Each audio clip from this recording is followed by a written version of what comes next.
Hi. So I thought I'd make another little 5 minutes or less, take 5 on experiencing EMDR when you have a history of complex trauma.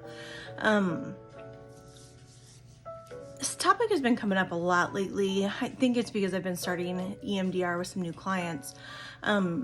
But as someone who also has a history of complex trauma, but often works with it, I thought it was important to kind of touch base on this because generally, a lot of times with EMDR, many therapists who specialize in trauma are focusing on one-time traumas or one incident that was on repeat.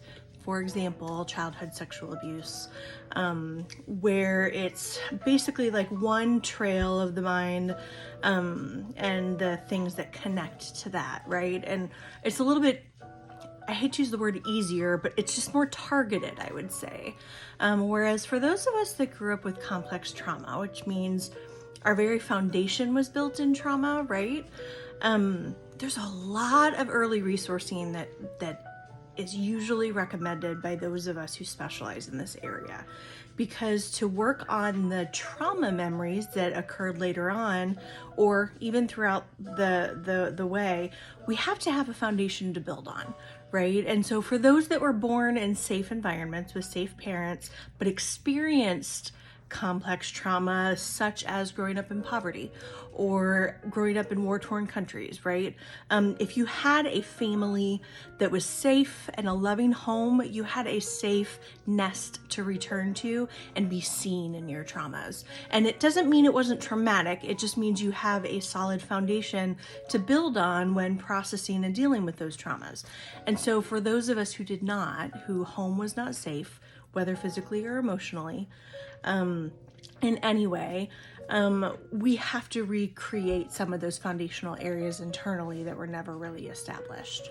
And so EMDR with complex trauma survivors can often be a much longer road, especially when we're looking back at 30, 40, 50 years or more of carrying that trauma, right? Like our whole system was built around survival, and we have to recreate a thriving system, right?